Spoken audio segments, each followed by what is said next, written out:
মৈতোষ মজুমদারের ডায়েরিতে বলরামের নাম দেখে সৌরভ ভীষণ রেগে যায়। তাকে কিছু লোক দিয়ে কিডন্যাপ করে নিয়ে এসে রাস্তায় মেরে ফেলে দেয়। এদিকে পরশুরাম তা দেখে ভীষণ রেগে যায়, তাই তো লাস্ট বুলেটটা সৌরভের পিঠের মধ্যে ঝাঁঝরা করে দেয়। হ্যাঁ বন্ধুরা, পরশুরাম ধারাবাহিক আজকের পর্বে দেখানো হয়েছে। এদিকে পরীক্ষিত সেনকে পেস মিডিয়ার সামনে উচিত শিক্ষা দেয় টটিনি। আরও ভালো করে বুঝিয়ে দেয় যে আপনাকে আমি ঘেন্না করি, আর প্রেম তো দূরের চাই। ভবিষ্যতে কোনো দিন কোনো প্রকারে আপনি যদি আমাকে বিরক্ত করেছেন, এর পরিণাম কিন্তু একদমই ভালো হবে না। আর তুমি আমাকে চেনো না পরীক্ষিত সেন, ওই কর্ণ চ্যাটার্জিকে ভালো করে জিজ্ঞাসা করে নাও আমি কি জিনিস। আর ক্যামেরাম্যান, আপনাদের ক্যামেরাগুলো অন করা আছে তো? তখনই পরীক্ষিত সেনকে একের পর এক কিল ঘুষি চড় মারতে থাকে এই টটিনি। পাশ থেকে পরশুরাম ছদ্মবেশ নিয়ে ভীষণই মজা করে। এদিকে আরাধ্যাও খুব মজা পাচ্ছে তার দিদির এরকম দেখে।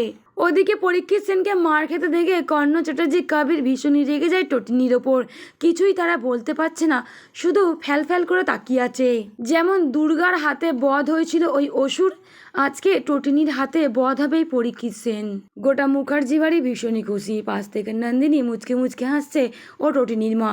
আরাধ্যা ভীষণই আনন্দ পায় এটা দেখে, কারণ এতদিন কেউ যোগ্য জবাব দেয়নি এই কর্ণ চ্যাটার্জির মুখের ওপর। কদিন ধরেই কর্ণ চ্যাটার্জির কথা অনুযায়ী এই পরীক্ষিত সেন বড্ড উত্তপ্ত করেছিল এই টটিনির বাড়িতে গিয়ে। আজকে টটিনির হাতে মার খেয়ে তবে হয়তো জ্ঞান শিক্ষা হবে, আর এই ধারে বাড়াবে না। এদিকে পরীক্ষিত সেন টটিনির হাতে মার খেয়ে মাটিতে লুটিয়ে পড়ে।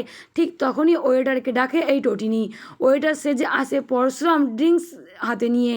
এদিকে টটিনি নিজের হাতে ড্রিঙ্কস তুলে নিয়ে পরীক্ষিত সেনের মুখে ঢালতে থাকে। সকলে অবাক, টটিনি এ কী করছে। ওদিকে বলরাম পরশুরাম ভীষণই আনন্দ পায় তা দেখে। ড্রিঙ্কসের গ্লাস শেষ হয়ে যাবার পর টটিনি ভরা মিডিয়ার সামনে জানিয়ে দেয় যে এটাই আমার সম্পর্ক ওর সঙ্গে। আশা করি আপনারা বুঝতে পেরেছেন, এত দিন ধরে এই কর্ণ চ্যাটার্জি, কবির, জিৎ মুখার্জি আর এই পরীক্ষিত সেন আমাকে গোটা সমাজে কলঙ্কিত করতে চেয়েছিল।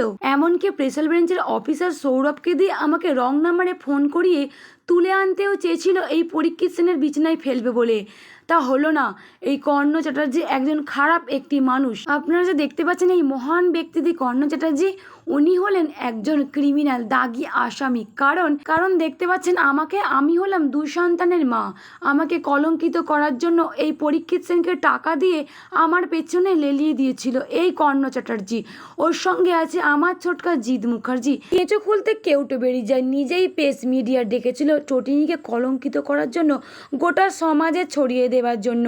নিজের ডিপার্টমেন্টে তাকে অপমান করে তাড়িয়ে দেবে, সেটাই ভেবেছিল এই কর্ণ চ্যাটার্জি। আজকে টটিনি সব সত্য ফাঁস করে দেয় এই প্রেস মিডিয়ার সামনে। আরও জানিয়ে দেয় যে এই পরীক্ষিত সেনকে ভাড়া করেছিল টাকা দিয়ে আমাকে কলঙ্কিত করার জন্য। সবাই ভাবতো আমি একজন কলঙ্কিত নারী। এই পরীক্ষিত সেনকে বিয়ে করার জন্য আমি আমার হাজব্যান্ডকে খুন করেছিলাম। কর্ণ চ্যাটার্জি পরিকল্পিতভাবে প্ল্যান করেছিল, সেই প্ল্যানের মধ্যে জল ঢেলে দেয় এই টটিনি। তবে বন্ধুরা, আপনাদের কেমন লাগলো টটিনির এরকম রূপ দেখে? ওদিকে হাসপাতালে মৈতোষ স্যারের কেবিনেতে সৌরভ তার দলবল নিয়ে আসে।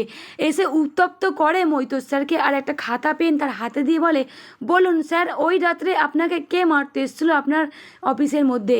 এদিকে মৈতোষ মজুমদার মুখে কিছু বলতে পারছে না, কানে সবটাই শুনতে পায়। উত্তপ্ত হয়ে লিখে দেয় খাতার মধ্যে পরশুরামের নামটা। ওদিকে পার্টির কাজ শেষ করে এখনও ড্রেস চেঞ্জ করেনি এই বলরামকে একলা পেয়ে সৌরভের কিছু গুন্ডারা ভীষণই মারধর করে রাস্তার মধ্যে ফেলে দেয়। ওদিকে পরশুরাম ভীষণই রেগে যায়। বলরামকে যেই ব্যক্তি মেরে রাস্তার মধ্যে ফেলেছে তাকে একলা পেয়ে পরশুরাম শ্যুট করে দেয়। বলরাম পরশুরামকে জানিয়ে দিয়েছিল, যদি কোনোদিন আমাকে ধরে ওই সৌরভ, তবে ভয় পাস না, আমি তোর নাম বলবো না। নিজে মরে গেলেও আমার নিজের মুখ খুলবো না, কারণ আমি একলা মানুষ, দুবেলা দুমুঠো যেখানে পাই সেখানেই খাই। তোর বাড়ি হয়তো একদিন চলে গেলাম, পেটটা আমার ভরে গেল, কিন্তু বিশ্বাস কর বন্ধু, তোকে আমি আমার নিজের জীবনের থেকেও বেশি ভালোবাসি। তবে কি বন্ধুরা, পরশুরামকে বাঁচাতে গিয়ে বলরাম নিজের প্রাণ দিয়ে দেয়? সত্যি কি বলরাম মারা গেছে, নাকি অজ্ঞান হয়ে মাটিতে লুটিয়ে পড়েছিল? পরশুরাম ভীষণই রেগে যায় এই অবস্থা বলরামের দেখে, তাই তো সৌরভকে শ্যুট করে দেয় ওই 3 নম্বর বুলেট দিয়ে। যদি বন্ধুরা পরশুরাম রেগে গিয়ে সৌরভকে, কর্ণ চ্যাটার্জি ও মৈতোষ মজুমদার, এদিকে জিৎ মুখার্জি সকলকে শ্যুট করবে, একের পর এক সবাইকে মারবে, পাপের বিনাশ করবে এই পরশুরাম।